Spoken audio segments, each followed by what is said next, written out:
It's a new day. This is New Day Northwest. Now, here's Margaret Larson. Thank you. When we come back, making marriage work after infidelity. We're going to talk with a relationship expert and an author right after this.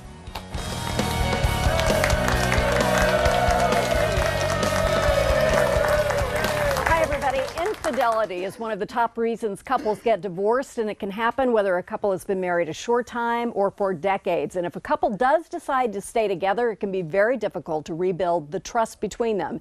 In his new book, Out of the Doghouse, relationship expert Robert Weiss offers what he calls a step-by-step relationship guide for men caught cheating. Please welcome Robert Weiss, who's with me now. It's good to see you. Thank you. So this book is aimed at men. That is true. Okay, why is that? I wanted a book for women to read and feel understood in the pain they go through when they feel betrayal, and then they could pick it up and throw it at that guy and say, this is what I'm going through, and if you want to make it better, this is what you're going to have to do. This is what you have to do. Exactly. So men and women and people in general don't always even agree on what infidelity is. Talk a bit about that. Well, especially in the digital age, where is a webcam cheating, is porn cheating. So I actually reconceptualize that because I do a lot of work with cheating couples. And the issue is, it's really the keeping of profound secrets in an intimate relationship. So it's not so much, it is about the sex, certainly that would upset you if we were in a relationship. But 10-4, it certainly would. But what would really hurt you more is the lying. That all of a sudden you looked at me and you realized, I don't trust anything about him. I'm not sure anything he's telling me, because women tend to perceive breaking trust as the whole thing. Right. And a guy will say, oh, but it was just that. It was no big deal, and hence the beginning of the problem. Okay. So what is it that men need to understand about the way women see this kind of breaking of trust that maybe they don't automatically see? I think, it's very easy because of how men are built for us to be able to, if we chose to, have a casual experience sexually and not think it meant a lot to our family or family lives.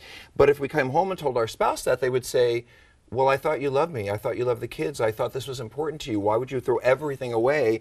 And he's thinking, well, but wait, I just did this thing with friends in Vegas. It wasn't really that, and it had nothing to do with, and of course she's devastated.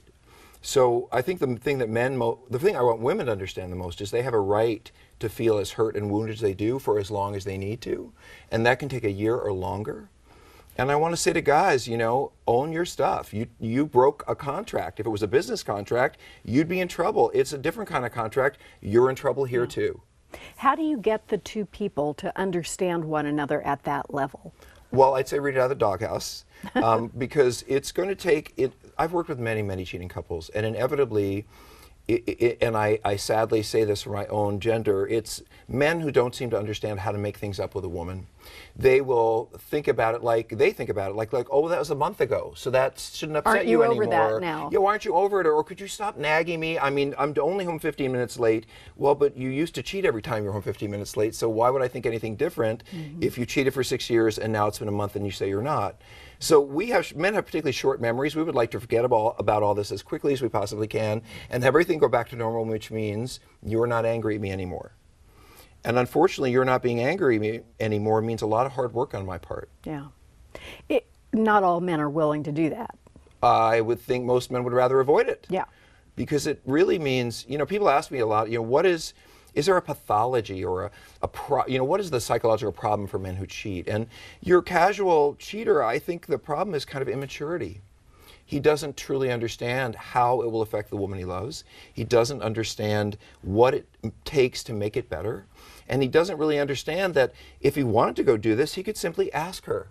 Which actually I think is the best way to cheat of all, is if I want to go cheat, I simply say to you, we're in a relationship, listen, I really want to go, I found this woman or man or whatever, I'm really great, and I just want to have a little time with them. Would that be okay with you? Sorry, I didn't mean to snort. No, I'm just saying, if that's okay with you, then that's okay with me as a therapist, because the trust is not betrayed. You may not like that I look at porn, but if you know I look at porn, you find it on my computer, you might be a little curious, a little embarrassed. You probably won't be angry. But if you come home one day and you find all these chats and porn and stuff on my computer and you had no idea I was doing any of this, you're going to be angry at me because I was keeping secrets from you. Interesting. So it really is about what do we each expect from one another, and not just assume that what's important to me is important to you. I would say that is absolutely true, although there's an assumption in coupleships that trust is important to both. I would think. But it seems fairly easy for men to break trust in this. And I'm not saying, by the way, that women don't cheat. Women do cheat. They're just better at it than men are. And today we're just talking about men, but there'll be another day when we talk. Well, when we if talk people about want women. to buy a book about men who cheat, then I will write the one about all the women I work with who cheat. Absolutely. But men get in a lot more trouble for cheating. And so in this hard work that has no definite end date, you can't Yes. promise I won't be mad in 6 months or whatever. You know, Right. this has to be sort of an open-ended thing, if I understand you Yes. correctly. Well, there is a timeline, but go ahead. You said roughly a year, right? Well, let me say this. A cheating man would like his girlfriend or wife to be over it within a week to 3 weeks, at most. And she will probably be over it, provided he's not cheating anymore, provided he's showing up as a full, responsible family member with integrity. At best, a year, maybe a year and a half. So let's say you've done that. You're doing the year and a half. Right. How do you sort of convince everybody that this is the right path? Because I know the guy's going to feel misunderstood for a long time. The woman's going to feel hurt for a long time. But if they can stick it out, then what's on the other end for them? Well, the first thing is I think throughout the process, they have to find other people to depend on.